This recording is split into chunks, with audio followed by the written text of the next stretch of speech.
Welcome to another episode of Crimelive. I am your host, Sergeant Brian Finland. Today we'd like to bring your attention to the issue of panhandling in our community.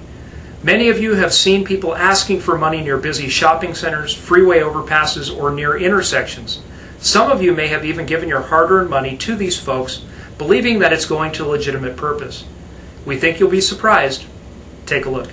In late April, we rode along with our restorative policing officers Tom Ray and Billy Hamilton. One of their focuses is to enforce panhandling laws in the city of Modesto. Those laws prohibit panhandling near busy intersections and shopping centers. The enforcement of the city ordinances is in response to community complaints about aggressive panhandling and to reduce common problems that result, including drunken public complaints as well as complaints of public urination. Police investigations suggest that the money given to panhandlers commonly goes to purchase alcohol and illegal street drugs such as methamphetamine and heroin. Early in the afternoon, Officers Ray and Hamilton went to Water Tower Park in downtown Modesto. There they spoke with a man named Billy. He provided information about the life of a panhandler and the reasons why some people panhandle. Hi Billy, how often do you panhandle here in town? Daily. Daily? How much do you think you make a day? On a good day, 14, 15 bucks. So how much would you say you use a day of alcohol that you get from the money of panhandling? Would you say $7 to $10 worth? Is that a fair estimate? $7 maybe. $7? So what's that? 340s? 2 pints of vodka. 2 pints of vodka? And you get that money from panhandling, correct? Okay. And where do you do most of your panhandling at? Anywhere they'll let you. Now, do you know people that panhandle to get money for drugs? Or you used to know some? He knows. I know you're not using currently, but you probably used to know some people. Yeah, I was on heroin for 5.5 months. Did you panhandle to get heroin? He gave me a ticket on top of the overpass, right? I used to, on top of the Hatchin or an overpass. A couple times. 3 times or two. And you panhandled to get money for heroin? Yeah. How much did you panhandle for then? Unless he came along,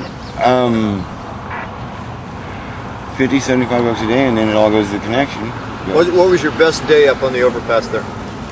During the holidays, $150, 150. 150 bucks? Right. And how much of that did you use for heroin? Most of it. You're addicted to heroin, so yeah, heroin's your first thought. I mean, you're looking for a little money to go to the connection class, not to go to work. Let me ask you this, Billy. You know a lot of people that panhandle here in town for different reasons, to alcohol or drugs. How many percentage of the people that panhandle here in town are using the money just for like food or shelter? None. None? Okay. Just being honest. Okay. Generally speaking, panhandling in and of itself is not a crime. It raises to the level of a crime when people are flying their signs, their cardboard signs, at controlled intersections here in the city of Modesto.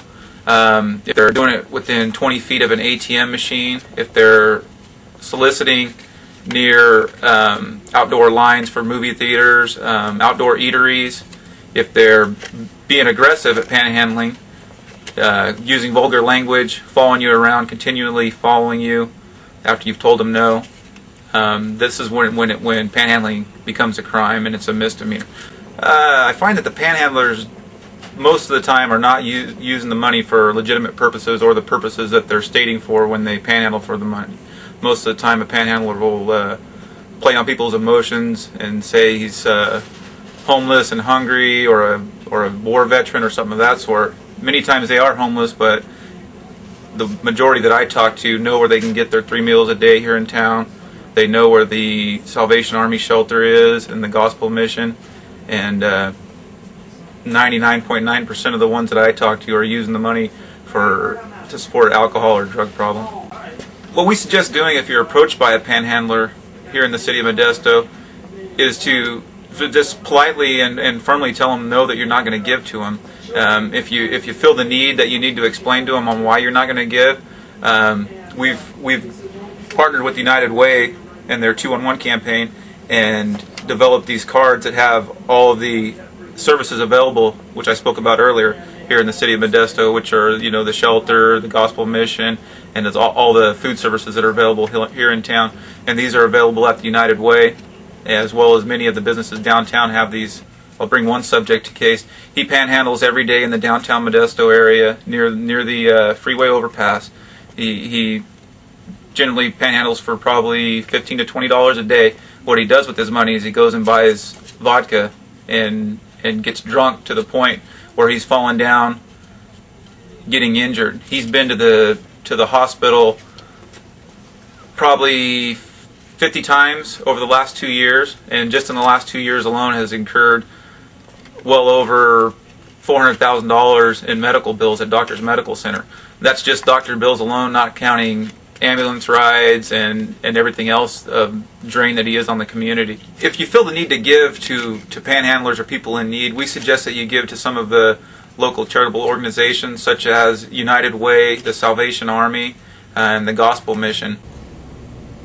We understand that there are many compassionate people in our community, but what we want to remind you is that there are facilities to provide food and shelter for those in need. As always, if you have any questions about this episode of Crimelive or any other episode, please give me a call. My phone number is area code 209-572-9500. We'll see you on the next one.